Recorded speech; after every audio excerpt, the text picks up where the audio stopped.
Welcome back to Lost Records Bloom and Rage.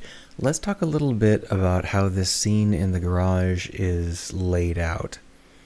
In terms of gameplay, the game doesn't really have very much, but they tried very hard to make this particular scene contain all the different kinds of gameplay they could think of. So what we end up with is a scene that has a sparse amount of each kind of gameplay, and the scene relies on the fact that the gameplay overlaps in different ways so that you always feel like there's something to do. One obvious example is, of course, that you can interact with stuff.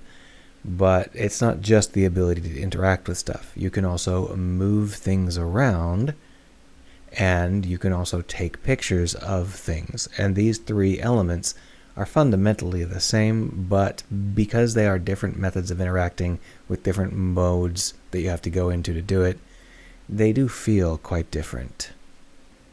Dialogue is, of course, the other big part of this. There is a lot of dialogue in this scene. Some of it is in response to you doing stuff, whether that's clicking on someone that has a little dialogue icon, or whether the dialogue is primed to respond to you doing something like looking at candy or taking a picture. But by far the most noticeable dialogue in this scene is the dialogue that just constantly plays in the background. If you go do something that's not actively talking to someone, within 10-15 seconds, someone will talk. All of them tell you what it's like to be in this room with these girls at this time.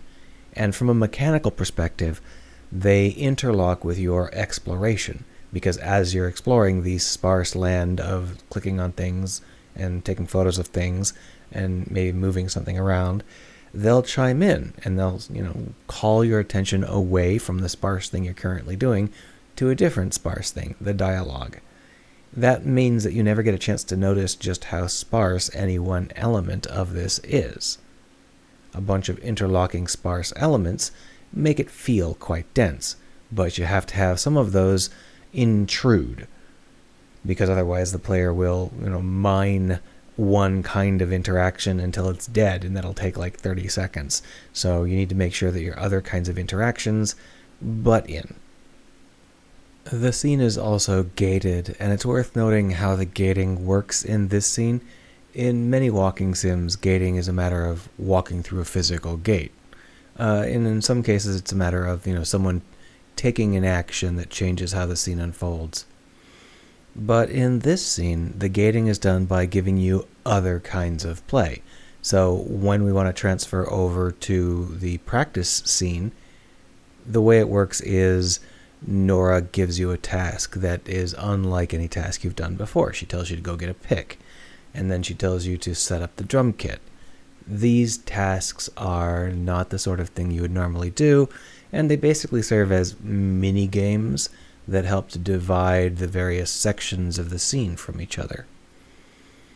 All told, this is a really fun and easy setup for making a scene that is fundamentally largely gameplay free feel dense and feel like it's moving. I think it's a really good setup, and it's worth looking into if you have any plans to make this kind of game.